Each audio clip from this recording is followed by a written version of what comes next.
मेरे गांव जाने के बाद नीलेश के साथ क्या हुआ, ये जानने के लिए आपको इस वीडियो को अंत तक देखना होगा।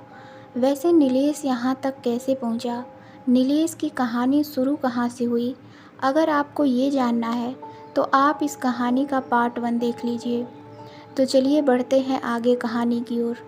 एक हफ्ते बाद जब मैं वापस कॉलेज आया तो मैंने देखा नीलेश कॉलेज नहीं आया था। फिर मैंने सोचा नीलेश को कॉल करता हूँ।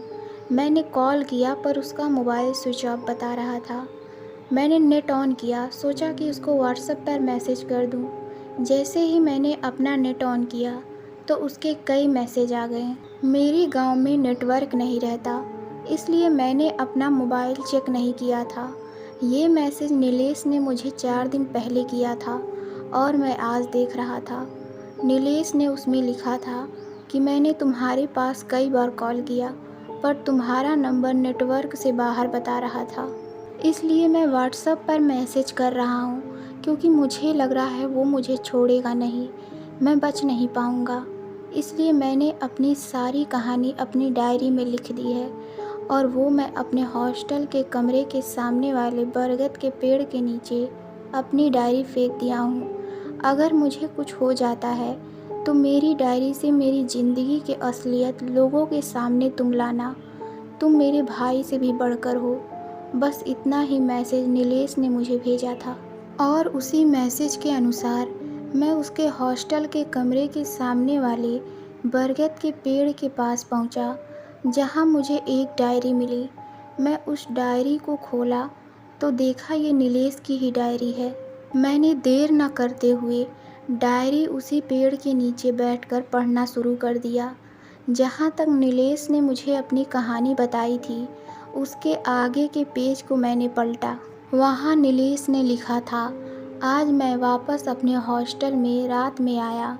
मैंने अपने कमरे में पहुंचकर देखा मेरा रूममेट वहाँ नहीं था और सारे कपड़े और सामान बिखरे पड़े हैं। मुझे लगा कि मेरे बगल के रूम वालों की ये हरकत होगी।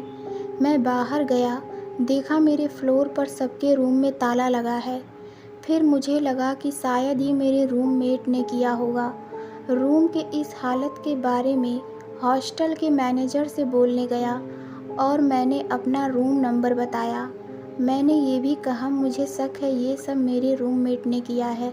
मैनेजर ने रजिस्टर निकाला और मेरे रूम नंबर की लिस्ट निकाली और उसने जो कहा उससे तो मेरे पैरों तले मानो धरती खिसक गई हो। उन्होंने कहा, तुम्हारे रूम में सिर्फ तुम रहते हो, रजिस्टर में सिर्फ तुम्हारा नाम है, उस रूम में अभी कोई और नहीं रहता। मैंने कहा वहाँ एक लड़का मेरे साथ रहता है, उसका नाम राहुल है।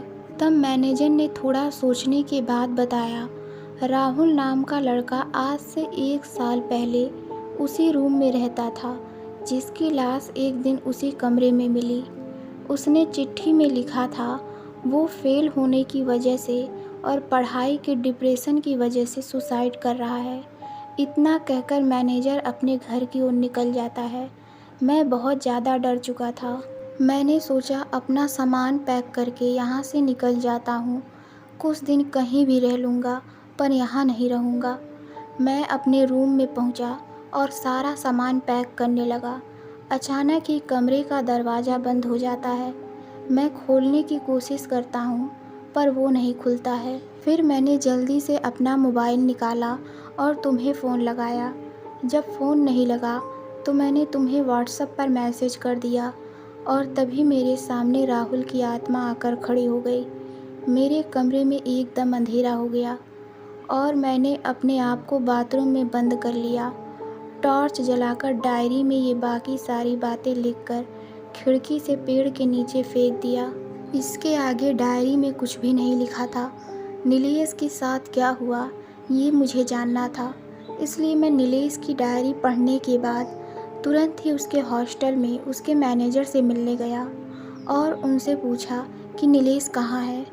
उन्होंने दुख से बोला, 3 दिन पहले सुबह को उसके कमरे में उसकी लाश मिली, अब वो हमारे बीच नहीं रहा। मैंने पूछा कैसे हुआ ये सब, तो उन्होंने कहा किसी को नहीं पता, सभी को यही लग रहा है यह एक सुसाइड है।